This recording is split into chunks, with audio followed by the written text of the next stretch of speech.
Estão me ouvindo? Sim, boa. Então, obrigado por todo mundo que apareceu, que vai assistir essa palestra. A gente vai esperar só um pouquinho para todo mundo conseguir entrar, mais uns 3, 5 minutinhos. E a gente já começa, tá?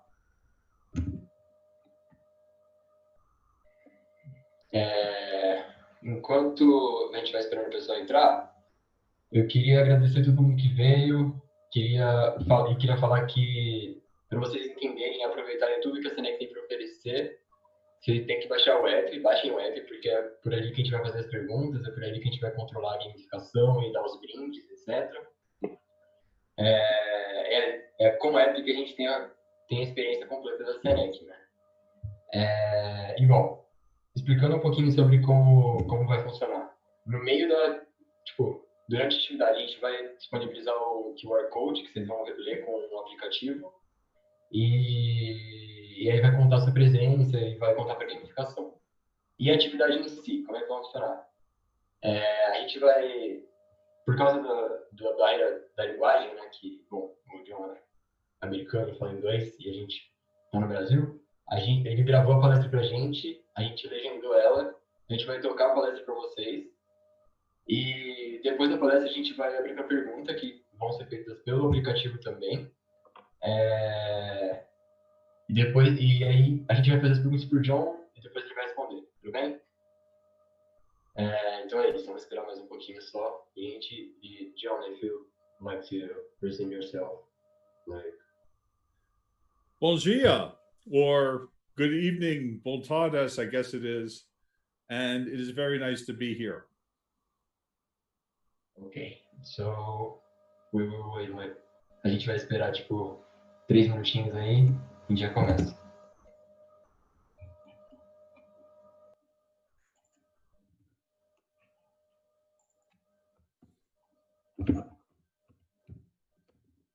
Gente, então a gente vai começar a compartilhar agora a apresentação.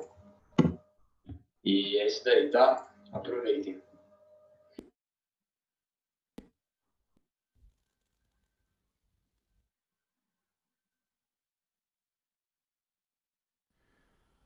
Hello, my name is John Maddog Hall, and I'm the president of Linux International.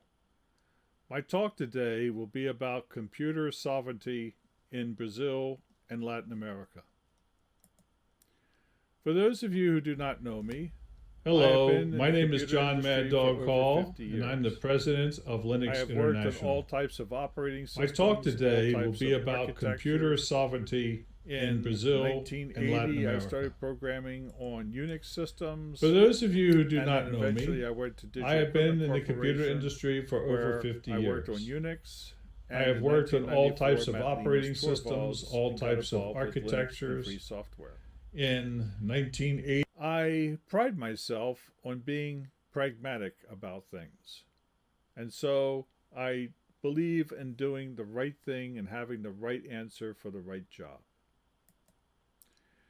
In 1969, the year that I started programming, we put a man into space. To do that, we used slide rules and hand calculators and books of mathematical tables. And we even had human people that we called computers, because the computers of the day were really not up to the type of work that we needed to do. However, we cannot use those anymore. Our problems have become too complex, and if computers were to disappear from our environment, then planes in the sky would fall to the ground, cars would crash into each other, the traffic lights would not work, our electric grid would stop working, and our homes and businesses would collapse, because today computers are every place. Without computers, countries themselves would stop working. It would be a catastrophe. Now, in rules of commerce, when you're running a business, there's a rule of thumb that says for everything you need, you should have 2 sources of supply. In case one source of supplies is too expensive, or the company that made it go out of business, you need to be able to have a second company or a second source of that whatever you need. And this has always confused me because a lot of people simply buy Microsoft software and put them on their PCs. And what they say is that, oh, I can get Microsoft from, IBM or Hewlett Packard or Dell or Positivo. But what they're missing is all of those companies get that original software from Microsoft, and typically from their headquarters in Seattle, Washington, or Redmond, Washington. And I point this out to people and they say, oh, Maddog, I understand what you're talking about. And this is why I buy from a really big company like Microsoft or Oracle or one of the other big computer companies because I know that they're not going to go out of business. And I say, really? Did you ever hear of a company called Enron, one of the largest energy companies in the world, that went out of business so fast that people didn't even know what to say? Or Nortel, the second largest telecommunications company. People who had certifications in Nortel networking, the certifications were useless. The hardware they had quickly became old. Or Kodak, the largest picture and film company in the world, went out of business because they forgot to see the digital landscape coming. Or one of my own companies, Digital Equipment Corporation, at one time was the second largest computer company on the face of the earth after only IBM, and eventually was bought by Compaq, that in turn was bought by Hewlett Packard. And so even though in effect the companies are still there, companies stop product lines. You no longer can buy an Alpha processor from Hewlett Packard. And so people who said, I'm going to buy from a big company because I know they're always going to be in business, are simply wrong. Now, besides companies going out of business or stopping product lines, there's another problem that happens, and particularly it's happening in the world today. Off the coast of Florida, there's this little island nation called Cuba. You may have heard of it. Cuba has had an embargo by the United States against them for over 60 years. So long that many people can't even remember why the embargo was created in the first place. After all, if Cuba was that horrible a nation to their people, well, why isn't there an embargo against other countries like Iran? Wait a minute, there is an embargo against Iran. Or Venezuela, there's an embargo against them too. Soviet Union, Russia, we don't have one against Russia. We don't have one against Saudi Arabia. We don't have one. So these countries can have embargoes put against them for reasons completely out of their control. And in my own country, we have this president whose name is Donald Trump, who seems to use these embargoes as weapons, ineffective weapons, but still weapons against these countries. And what would happen if the United States and President Trump created an embargo against Brazil? This is something you have to think about. What happens if there's some type of civil unrest? What would happen if there was a nuclear attack on Redmond, Washington? How long would it take Microsoft, if they still existed, to be able to pull together the engineers to be able to change the code for Microsoft products so that people can use them? It doesn't have to be a nuclear weapon. It could be something as insidious as a virus attacking a city and making it ineffective. In addition to all this, there's the concept of the brain drain. Now, one of the nice things in Latin American countries is that a lot of the universities, whether they're federal or state universities, the public universities, are free for qualified students. If the students have worked hard and learned in high school, they can pass the entrance exams and go to these universities free of tuition. And that's a great thing because in the United States, a lot of times these universities are thousands of dollars a year. In fact, in the United States, if you are making a minimum wage, your entire minimum wage would be paid to the tuition of even a state university. So these universities in Latin America, which are paid for by the taxes of the people and the taxes of industry, are great. However, a lot of times the students work for these for a couple years and then they decide, well, this is great. I got my education. I have some experience now. And I'm going to go off to other countries that work with computers, that make computers. And I'm going to go live in those countries. And they go off to Europe or the United States, to Silicon Valley or to Redmond, Washington, or to the Boston area close to where I live. And they live there and take their expertise and their experience with them. And then they never come back. So what has happened is that Latin American countries have lost that investment which they did, and that hurts the future of those countries.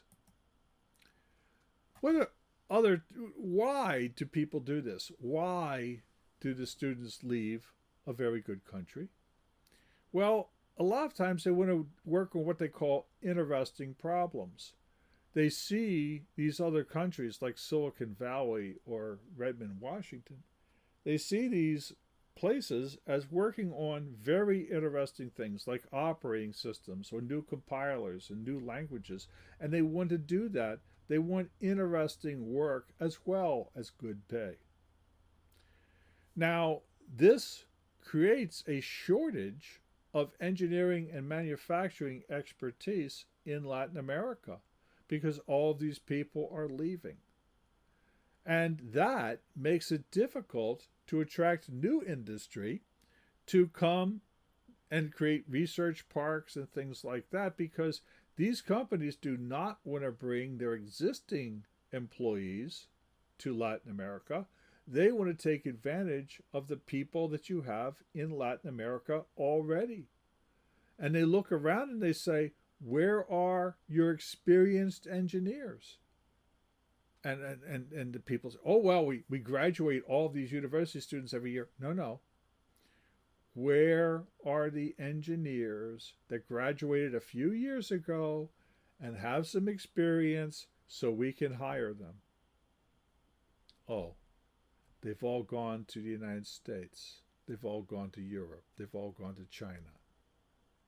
And so the research companies say, I'm sorry, we're not going to come. The manufacturing companies say, I'm sorry, we're not going to come. Another problem that this creates is because these good, high-paying, interesting jobs are not there, then you can't rely on income tax from high-paying jobs. To bring in the money that the country needs, you have to pay customs duties. You have to collect customs duties. And this makes all these things very expensive. It makes bringing in electronics expensive, books expensive. And this is a problem. If you had these high-paying, high money-generating jobs in Latin America, then you could base your taxes off of an income tax, which would be much more equitable. The more you earned, the more you paid. And Brazil, as an example, mostly exports agricultural goods. They export relatively few manufactured, electronics, computers, that type of thing. If you think about the billions of reais that are flowing out of Brazil to companies that produce closed source software like Microsoft, like Oracle, like PeopleSoft, like all these other different companies. Those reais could be spent on paying Brazilian programmers to improve free and open source software. Because you don't have to buy the license for the free and open source software to begin with, you can then take that money and pay Brazilian programmers to make the software better, to make it exactly what you want. Think about all the regular general purpose hardware that is purchased from China or purchased from Europe. Raspberry Pi is a good example. Why aren't those being produced and designed inside of Brazil? This would create the interesting high-paid jobs that would keep your graduated students and experienced students in Brazil and Latin America. Now, I go to universities and I say, why do you use closed source software to teach your courses? Why do you use Microsoft Office? Why do you use Microsoft operating systems? Why not use Linux? Why not use LibreOffice? Because when you use closed source software to teach the students how to do something, it teaches them one thing. It teaches them how to use the software to solve a problem. That's all it does. Oh, I use this database, and the database solves this problem. But you don't know how the database works. You don't know how the database solves that problem. Free and open source software teaches 3 times. Number 1, how to use the software, just like closed source. Number 2, how the software works. How does it do its magic? You can look at the source code and see how to do it. Other people can look at the source code and write books on how that particular product solves the problem. And the third thing it teaches is how to make the software better. Maybe the software doesn't do exactly what you want, but you have the source code for it. So you can actually go in and make the software better. And what the student learns is how to make that software better. And that's why free software teaches 3 times versus closed source teaching only once. Open hardware is the next step of this. The Raspberry Pi was developed by professors at the University of Cambridge. They were very disturbed that students coming from high school knew less about computers than the students of 20 years before. Because the students of 20 years before were using systems like the Amiga and the Acorn, that you could open up the case and you could see the components inside. You could find out from bulletin boards and user manuals how the system worked, and you could even change it. However, 10 years ago, when the students were coming to the university, they had never opened up their computer case.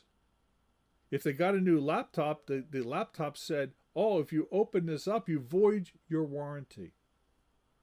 Well, this laptop may have cost $1,000 and the students were going to open it up to void the warranty. And so they did not.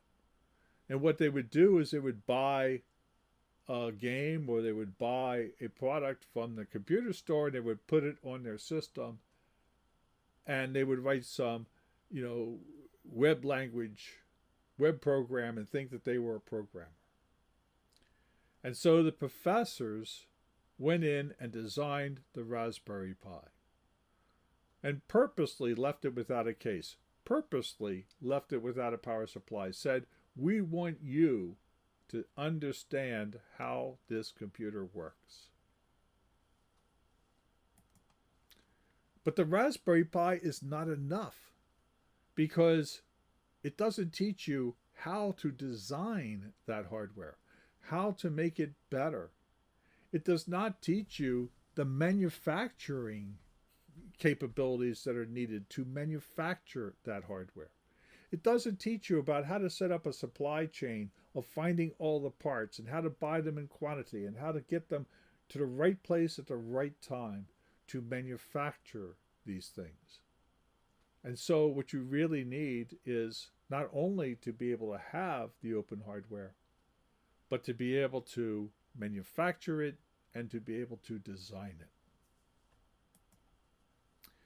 Brazil has half of the people that exist in the United States. The United States has about 350 million people, and Brazil has about 180 million people. Where are your fabrication plants for making CPUs or graphical processing units or anything? Where are these plants? You have some plants, but they're very old and they're more or less shut down. They were purchased to allow universities to teach students how to do this and to manufacture parts. But it wasn't done well. And now those plants are old. They could still be useful, but they need drive to make them useful. And Brazil should build a modern day fabrication plant to be able to produce the chips that they need. Why is this important? Many of you have heard about the problem of Dilma having her email spied on by the National Security Agency of the United States. The National Security Agency broke into Dilma's system and started to read her email. This is a problem of security. It's a problem of national security. And you need to fight against this. You can't fight against this if all you use is closed source software, because you cannot see inside of that software, you cannot see what my country is doing to you. Closed source companies will tell you, oh, we'll set up a center for you to come and look at the code that we produce for you. And you can sit there and inspect then perhaps 50 million lines of code, but you can't bring in any cameras and you can't bring in any notebooks and pencil and paper to see what we're doing. No. You come in, you inspect the code, and then you leave. Who are they kidding? How do you know that the code you're looking at is actually the code that went into your product? You don't. And in all likelihood, it isn't. They're kidding you. They are just making fools of you. Now, free and open source companies do allow you to inspect the code. They do tell you how to build the code yourself. They can show you how to do this. And this is the type of thing you should request, you should demand. There is a thing inside of free and open source called a reproducible build. What that means is you take the source code of the product, and if you compile it with the same compilers on the same hardware, you will build exactly the same ones and zeros as what the company who distributed that code distributed to you. You can compare them. Exactly the same ones and zeros that drive the hardware. And then you know that the company that produced that code, you have been able to inspect and see whether there are trapdoors or Trojan horses or other malware in that code.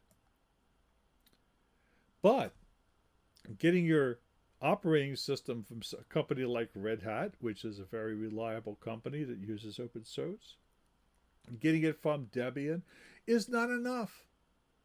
Because on that piece of hardware, you have this thing called a BIOS or UEFI. They're all boot code put in there as firmware, which could also contain trapdoors and malware.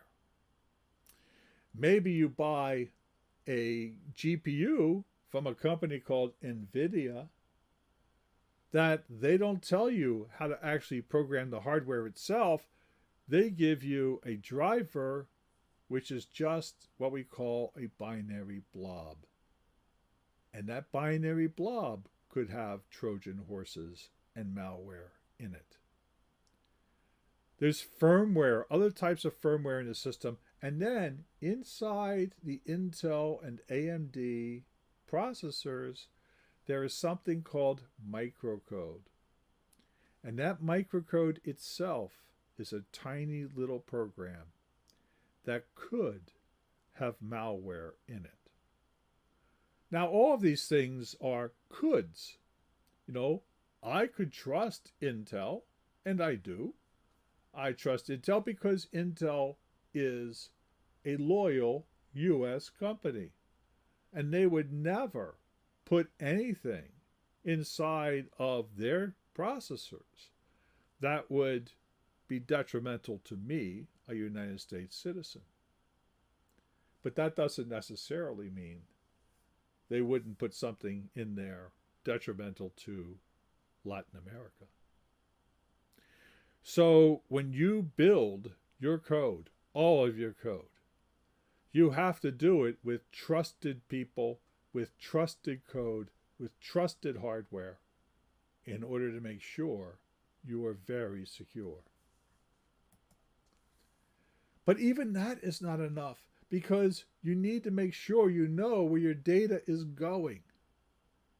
You need to have virtual private networks that keep people from seeing the data which you're transmitting over the internet. You should encrypt everything. And people talk about, they say, well, encryption, the NSA could still break it. That's true.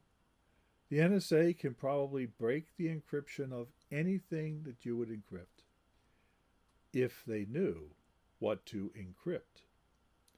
But if you encrypt everything, then they don't know what to decrypt. And they don't have enough CPU power to decrypt everything. And people say, well, Maddog, bad people use encryption. Well, that's true. They do. But good people use encryption too, because encryption is the basis of authentication. How do you know that the person you're talking to is really the person you think they are? Well, you use encryption to do that. And that's why encryption needs to be good, and encryption needs to be known, and encryption needs to be used. Encryption is your friend. And if your government thinks that you are doing something wrong, it's very easy. They simply go to a court, they go to a judge, and they get a search warrant to search your place, because this is the way the law has been set up. It's open. The law is open. But if they spy on you and they never tell you that they're looking, they never tell you that you're searching, this is not what our laws are about. You need to have trusted, secure storage inside of your own borders. That means that if you are a bank, you need to know where all of your data is going. You need to know how to keep it secret and safe. And it is not enough to use closed source software and closed source hardware to do that.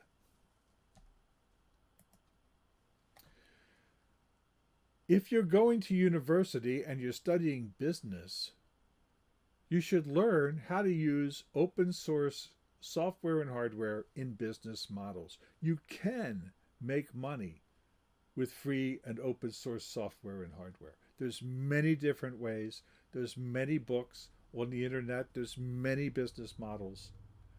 Red Hat is one of the most successful of business companies, and they use free and open source software.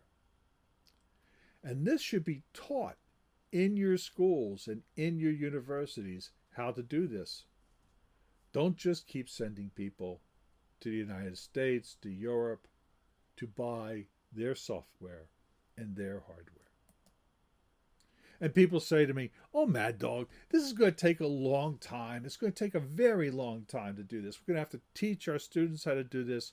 We're going to have to teach the people that are already out there and employed how to use free software. Well, I tell people about 3 countries.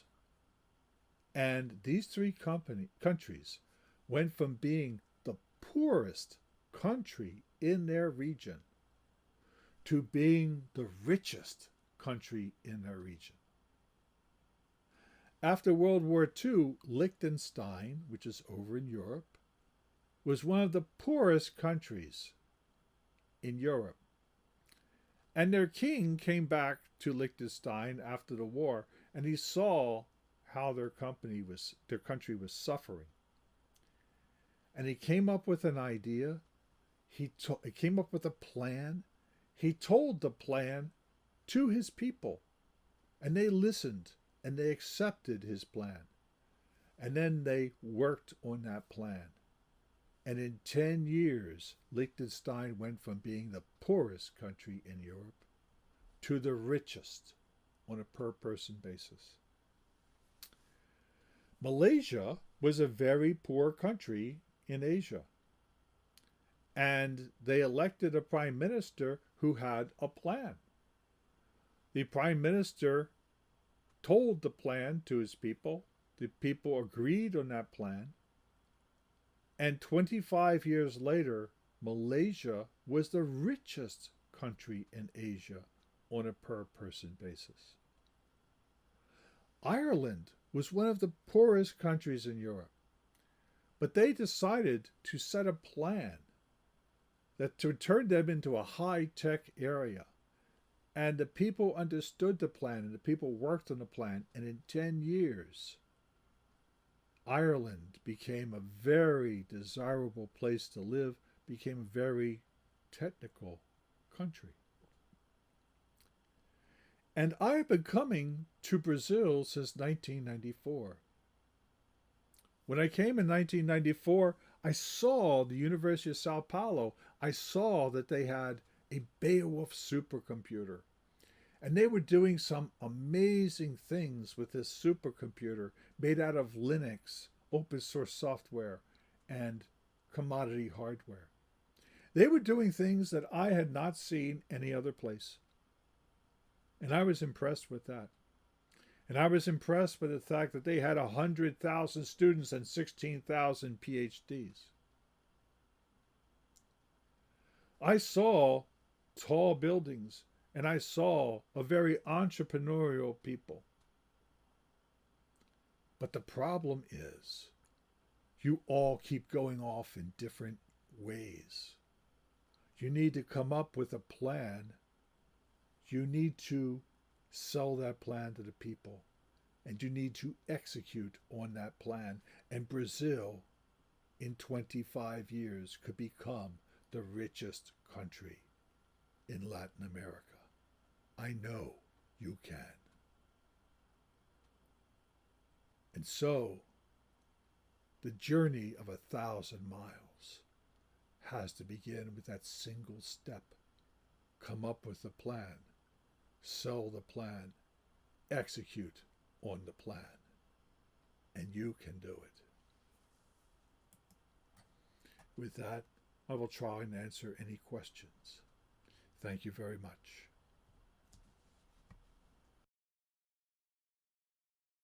Boa palestra. Agora a gente vai abrir para pergunta e como que vai funcionar. A gente vai ler a pergunta em português, depois a gente vai ler a pergunta em inglês pro João, aí ele vai responder, depois eu falo que ele respondeu em português também, tudo bem? Então vamos lá. John, I will say the question in Portuguese and then I will ask you in English, okay? Okay. Vamos para a primeira. Na sua opinião, quais são os principais problemas e obstáculos presentes no desenvolvimento de hardware e software no Brasil? John, in your opinion, which are the main problems and obstacles in the development of hardware and software in Brazil? Well, there's one problem that it is very hard to get funding to do the research to do that. Ok. Ele disse que o principal problema é conseguir fundos, ou seja, conseguir dinheiro para fazer isso. Tipo, para investir e desenvolver o software e o hardware no Brasil.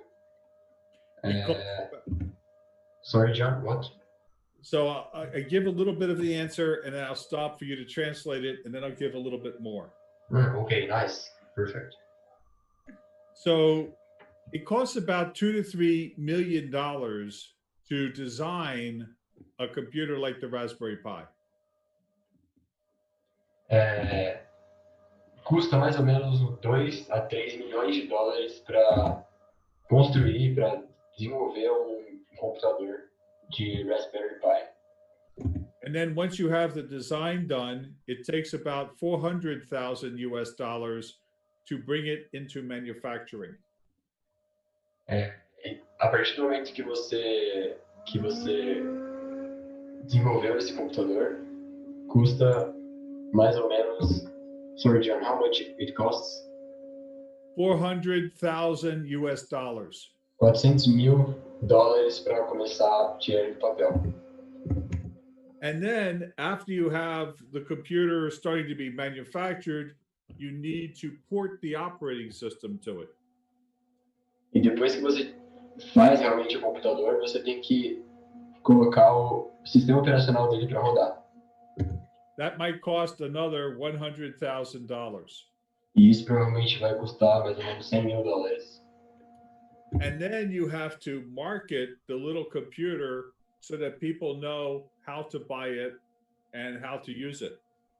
E aí a gente tem que marcar esse computador para as pessoas conseguirem saber como que compra ele, como que usa ele. So there is a great risk to trying to make one of these little computers. E aí tem risco em fazer esses computadores. And the companies inside of Brazil, most of them are too small to invest that much money and take that much risk. E aí as empresas dentro do Brasil, às vezes, são muito pequenas para investir essa quantidade de dinheiro e assumir esses riscos que são inerentes à produção desses computadores. You have about 150 different companies in Brazil that could manufacture those little computers. A gente tem hoje no Brasil em torno de 150 empresas que conseguiriam fazer esse investimento e assumir esse risco. But they do not have the money, nor do they want to take the risk in manufacturing that. Mas eles não têm atualmente o dinheiro e nem motivo para tomar esse risco atualmente. If the government guaranteed them that they would make back their money, then the companies would go ahead and make these computers. Se o governo conseguisse garantir que eles teriam o dinheiro dele de volta depois de produzir o computador, eles iriam fazer isso. And once the computers started to be made, then you could do incremental changes to them to make them better. E aí depois que os computadores realmente fossem tirados do papel e feitos, a gente conseguiria melhorar eles e trazer upgrades assim para o computador. But in the meantime, this creates jobs and it allows people to build new products utilizing those computers. Mas enquanto isso, nesse meio tempo, isso vai produzir novos trabalhos, novos cargos de trabalho e possibilitaria crescimento econômico, assim, no But meio. it has to take a plan. The plan has to be sold, and then you have to execute against it. Mas isso teria que ter um plano, o plano teria que ser traçado do começo ao fim e executado, propriamente dito. And inside of Brazil, it's very hard to get the government or the banks to generate the money to do this.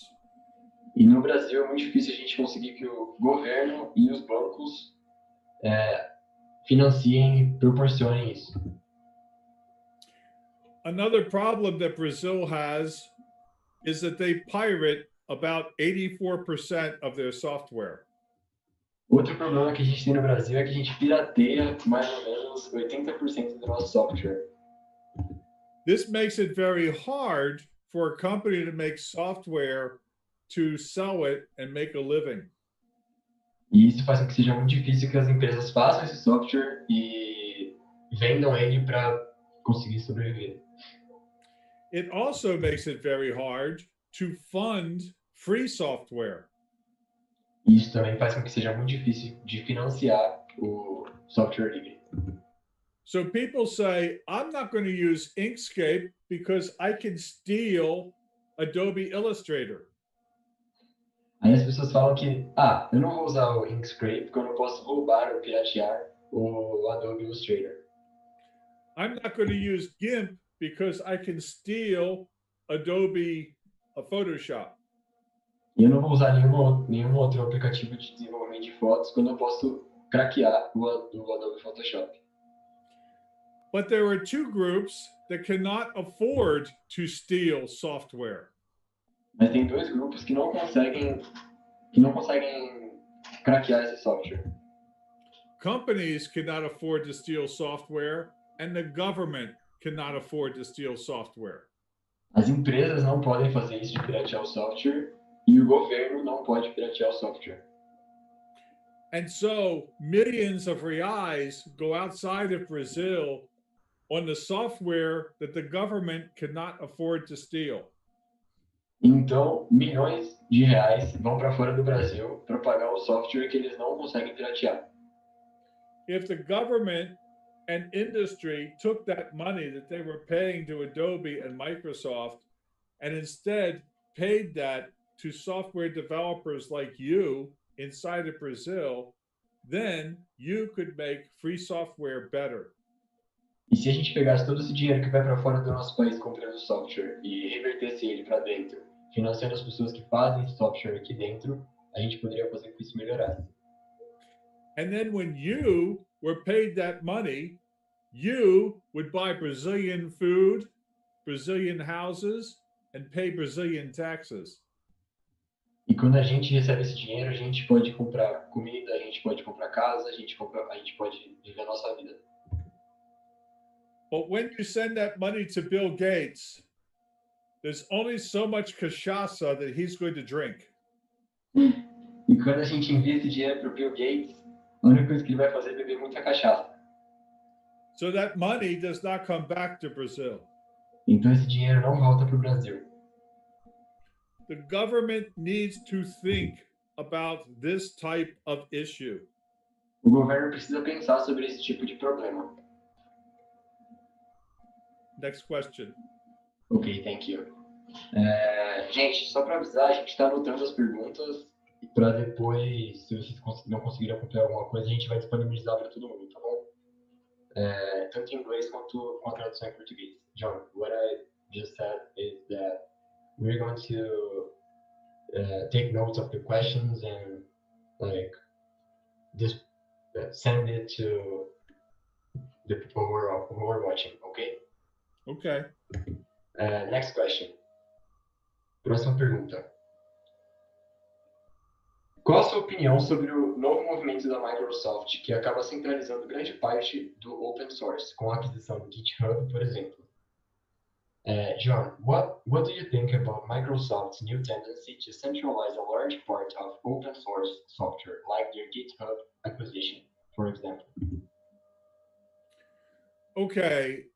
So Microsoft says that they love open source. Notice they do not love Linux or GNU Linux, okay? And they don't love GNU. They love open source. That's because open source is valuable to the developer, the person who makes the product. Open source means they do not have to make the product from the very beginning. I'll stop. Bom, vocês podem notar que a Microsoft fala que ama o software livre, mas não ama Linux, e muito menos a GNU. Porque isso faz com que o open source, porque o open source é válido para o desenvolvedor. Sorry, John, can you just repeat the last part of your answer? Yes. Open source helps the developer because the developer can use open source to make a closed source product. O software livre ajuda o desenvolvedor porque o desenvolvedor pode fazer software restrito, de propriedade restrita, a partir de um software livre. With free software, the company is forced to give the source code to the end user. Com o software livre, a empresa é forçada a dar o código-fonte para o usuário. So, if an end user had the source code to Microsoft Office, the end user could fix the problems in Microsoft Office if they wanted to fix them. Então, se o usuário tiver realmente o código-fonte do Microsoft Office, ele poderia resolver os problemas do software, né? Se ele quisesse. So this is why Microsoft loves open source, but does not like software livre. E isso é porque e é por esse motivo que a Microsoft ama o open source, o software livre, mas ela não gosta, ou melhor, isso é porque é por causa disso que a Microsoft ama o open source code, o software que eles conseguem realmente arrumar o problema deles, mas ele não gosta do software livre. And remember, I told you that Brazilians pirate 84% of their software. E vocês lembram que eu disse para vocês que o Brasil pirateia 80% do software dele? But Microsoft is now moving everything to the web. And so you have to pay for their software. You cannot get access to it unless you pay for it. E agora a Microsoft está movendo todo o software dela para web. E isso faz com que você tenha que pagar o software. Você não consegue simplesmente acessar eles. So Microsoft uses open source to reduce the cost of them producing software that you now have to pay for. Então a Microsoft ela usa esse open source para baratear os custos da produção deles, para depois você ter que comprar esses softwares. I would love open source if I could make you pay for it. I would love it too. Eu gostaria muito de open source se você tivesse que pagar por ele também. But I am happier with source code that I can see so I can fix the problems that I have. Mas eu gosto mais de ver o código-fonte para que eu possa realmente ver quais são os problemas dele e arrumar eles, se for preciso. And if I do not have the expertise, if I do not know how to fix the problem, I can hire somebody who does have the expertise. I can find a good college student to say, I will pay you to fix it. E se eu não tiver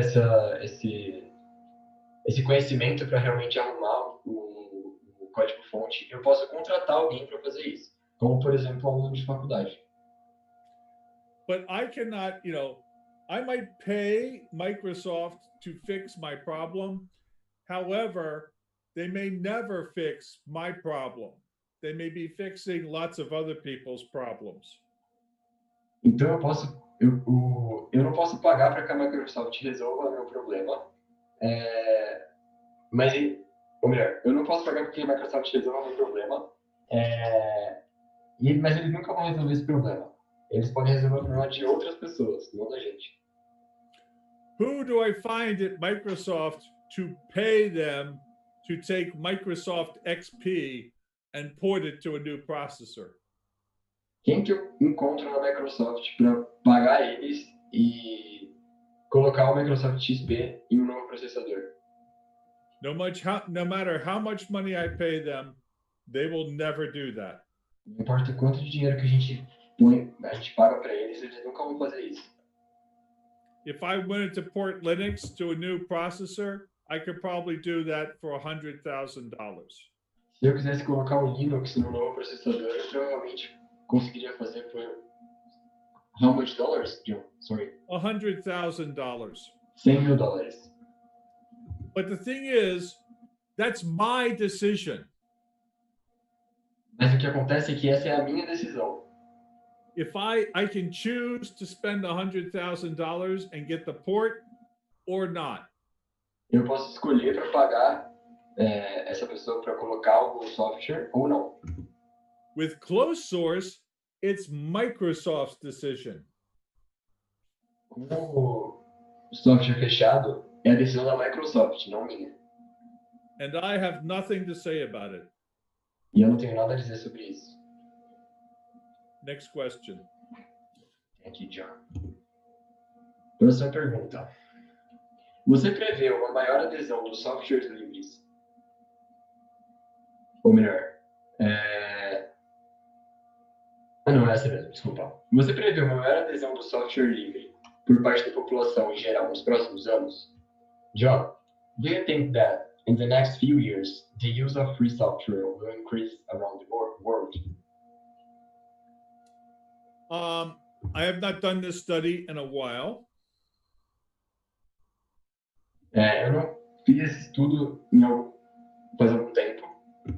The last time I did a study like this, there was about 2.5 billion desktop and laptop computers. A última vez que eu fiz um estudo desse tipo, tinha 2,8 bilhões de desktop computers, de computadores. But there's 7.3 billion people. Mas tinham 7,3 bilhões de pessoas.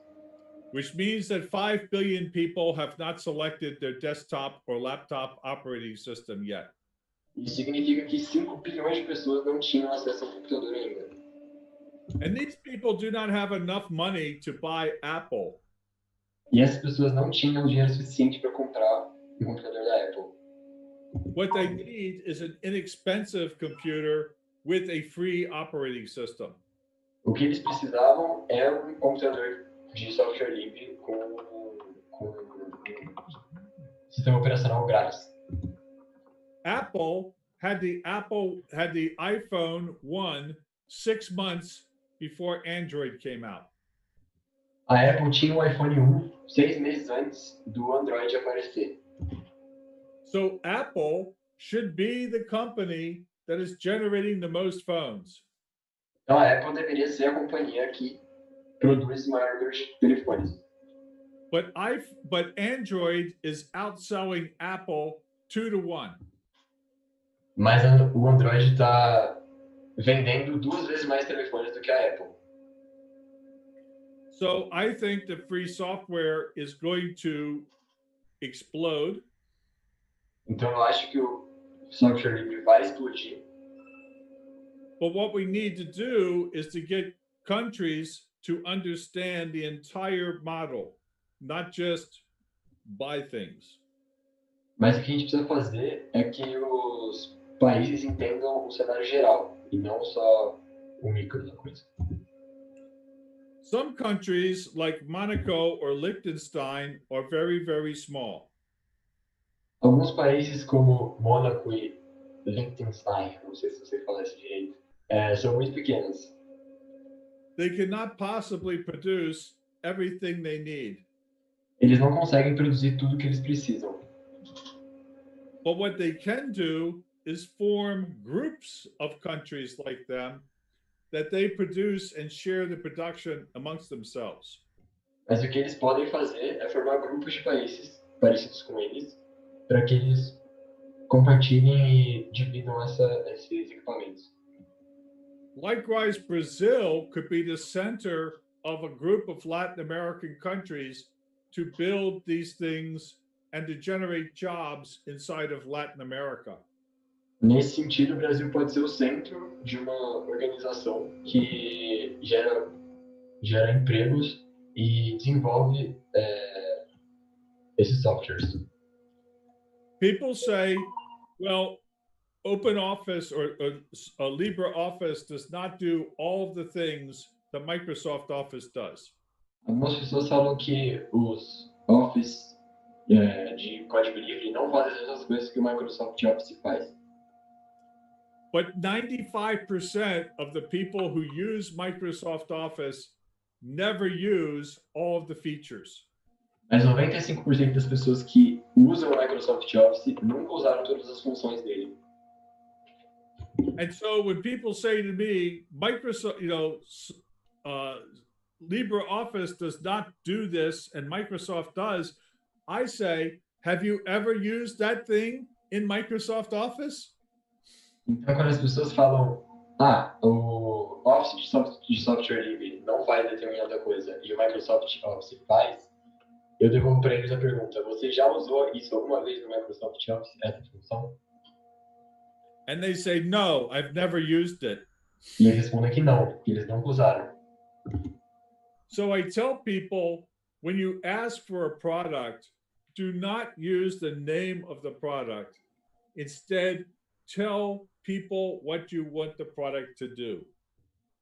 Então, eu falo para as pessoas, quando você pede um produto, não peça o nome dele, mas peça as coisas que esse aplicativo consegue fazer, esse produto consegue fazer. Do not say, I want Oracle.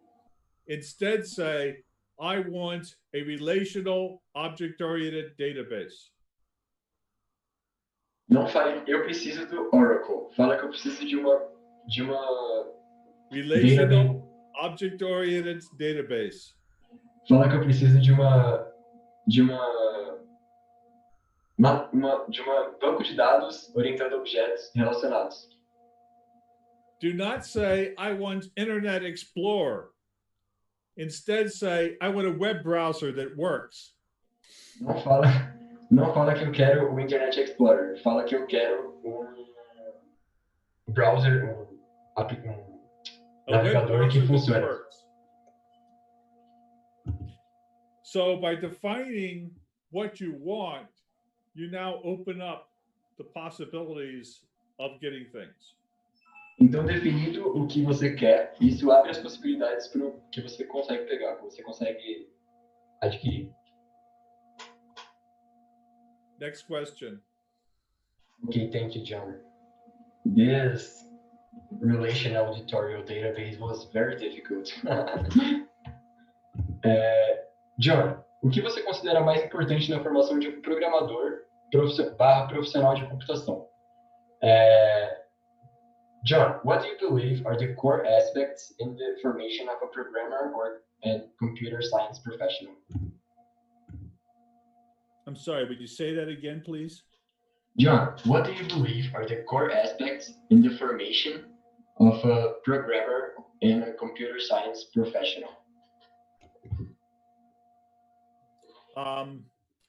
I believe that, well, obviously a programmer has to be somebody who can solve problems.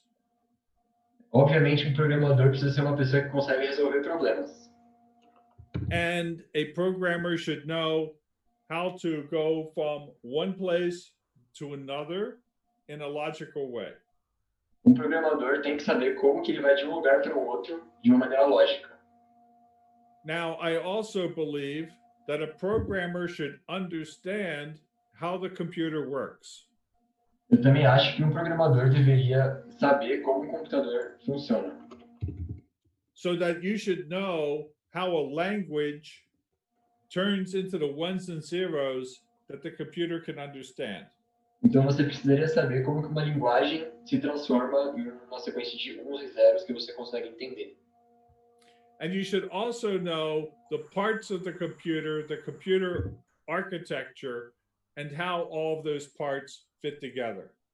E você também consegue, você também tem que conhecer as partes do computador, a arquitetura dele e como aquelas partes funcionam de uma maneira coesa.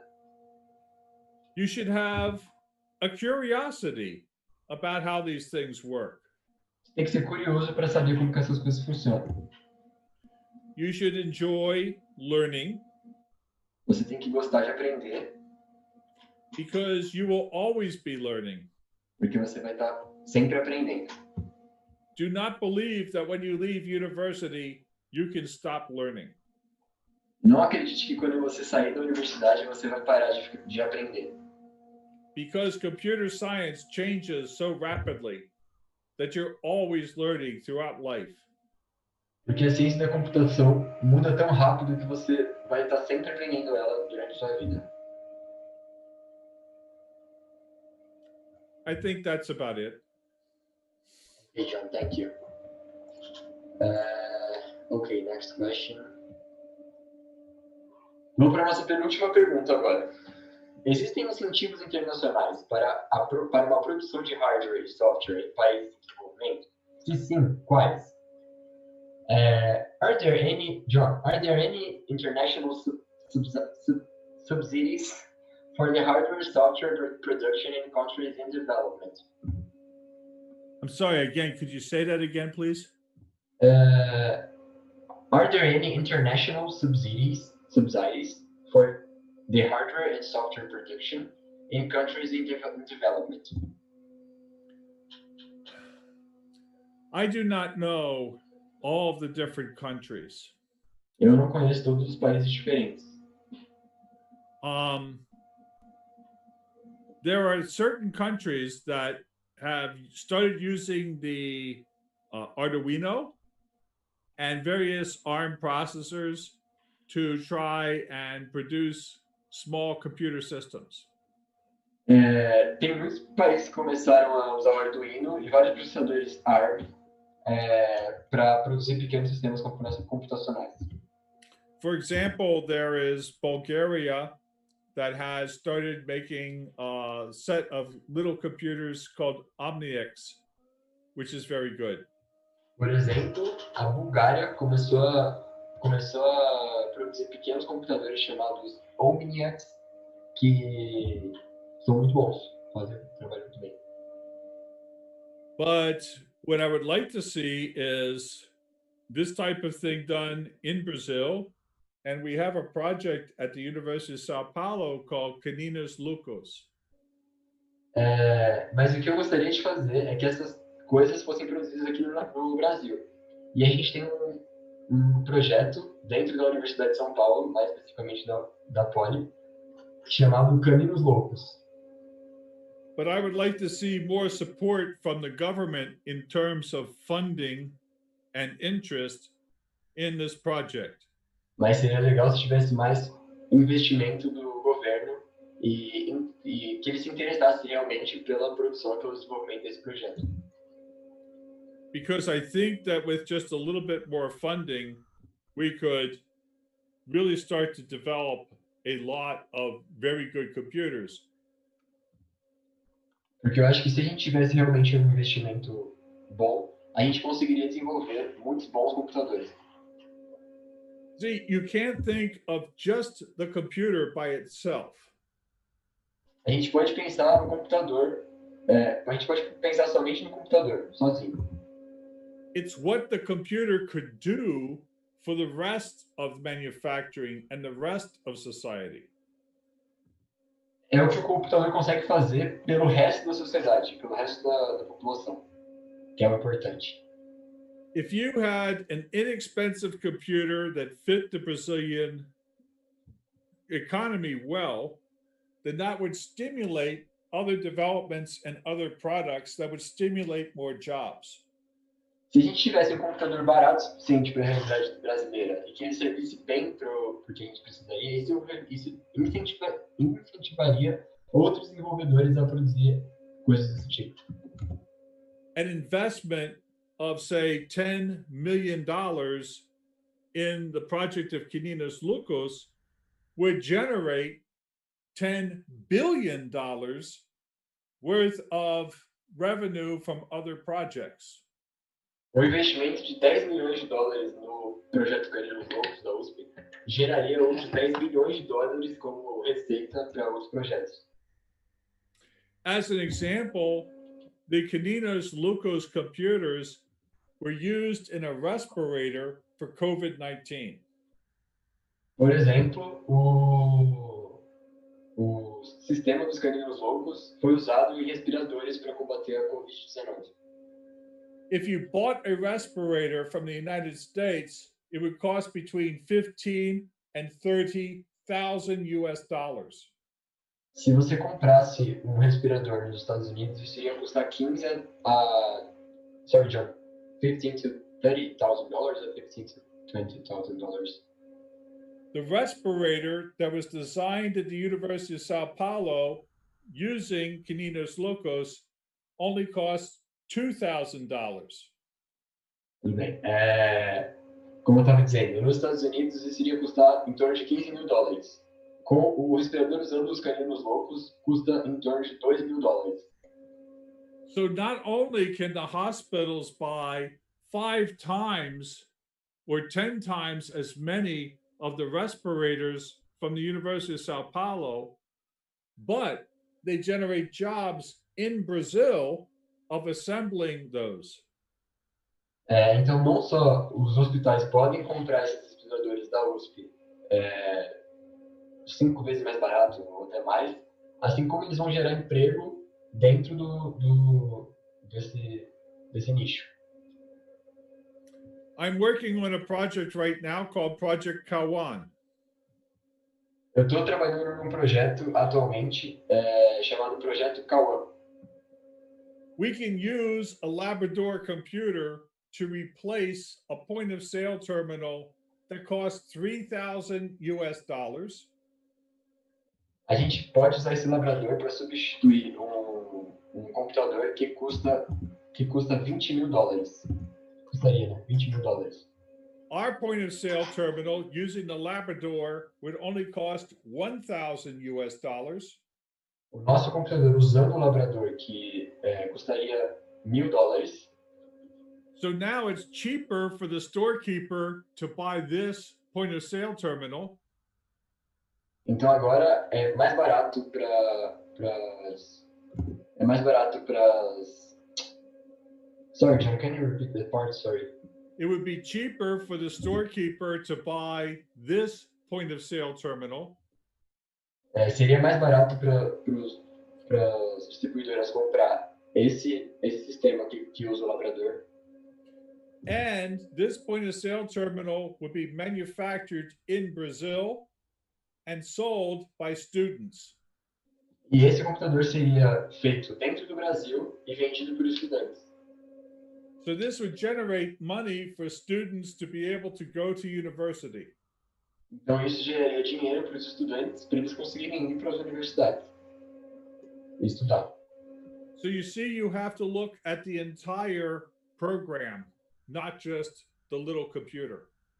A gente precisa entender todo o sistema, todo o ambiente em vez de só o computador.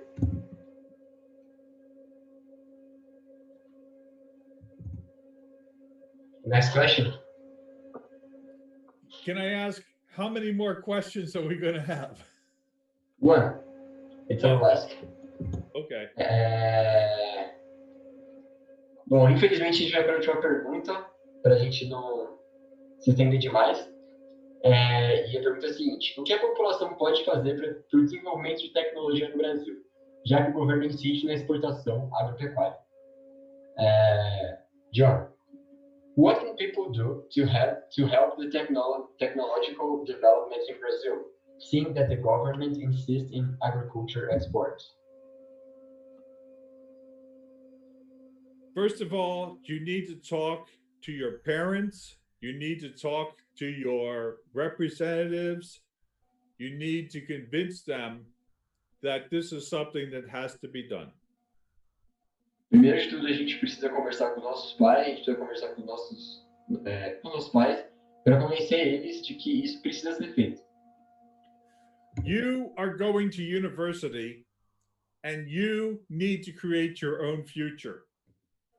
A gente está na universidade e a gente precisa construir o nosso próprio futuro. You are the brightest and best people in Brazil. Nós somos as melhores e mais brilhantes pessoas dentro do Brasil. You are going to one of the best universities in all of Latin America. A gente está numa das melhores faculdades em toda a América Latina. The very fact that you got into that university means that you were the brightest and best in all of Latin America. Só o fato de a gente estar aqui nessa universidade significa que nós somos as pessoas mais brilhantes, uma das pessoas mais brilhantes dentro da América Latina. So you have to demand that your legislators and your government makes the possibility of you getting a good job happen when you get out of university. Então a gente tem que exigir que o nosso governo faça com que tenha bons empregos e bom desenvolvimento quando a gente sair dessa faculdade. You need to study the technology which your university can teach you.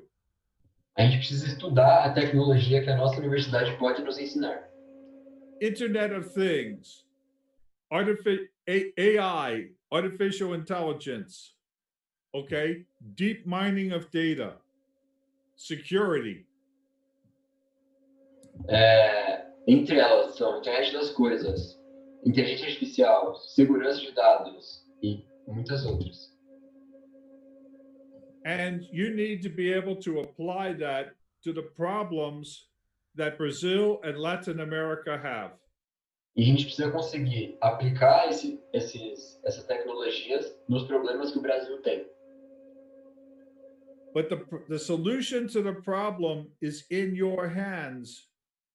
I cannot help you. You have to help yourselves. Mas a solução para esses problemas tem que vir da gente. Eu não posso ajudar vocês, vocês têm que ajudar vocês mesmos. That's it. Okay, John, thank you very, very much for participating and for answering the questions. I think it was awesome. Gente, obrigado por participar. Vai ter um feedback agora no aplicativo. Respondam para saber como é que vocês acharam da atividade, o que vocês acham que pode melhorar. E muito, muito obrigado por terem participado. Espero que vocês tenham gostado. Muito obrigado mesmo. Thank you, John, for everything, for participating and for accepting the invite. It was a very constructive talk. Thank you. John, you're muted. Now I can. Thank you very much for putting this together. I'm sure everybody appreciated all of your hard work in doing it. Obrigado, John. Então, gente, é isso. Agora a gente vai... primeira coisa, acompanhe o web da SEnEC para saber das outras atividades também vão ser sensacionais. E é isso, gente. Obrigado por participar. Eu vou fechar a call agora, tá? John, I'm going to end the meeting and close the room, the meet room, okay? Okay. Thank you very, very much, John. Tchau, gente. Obrigado. Até a próxima.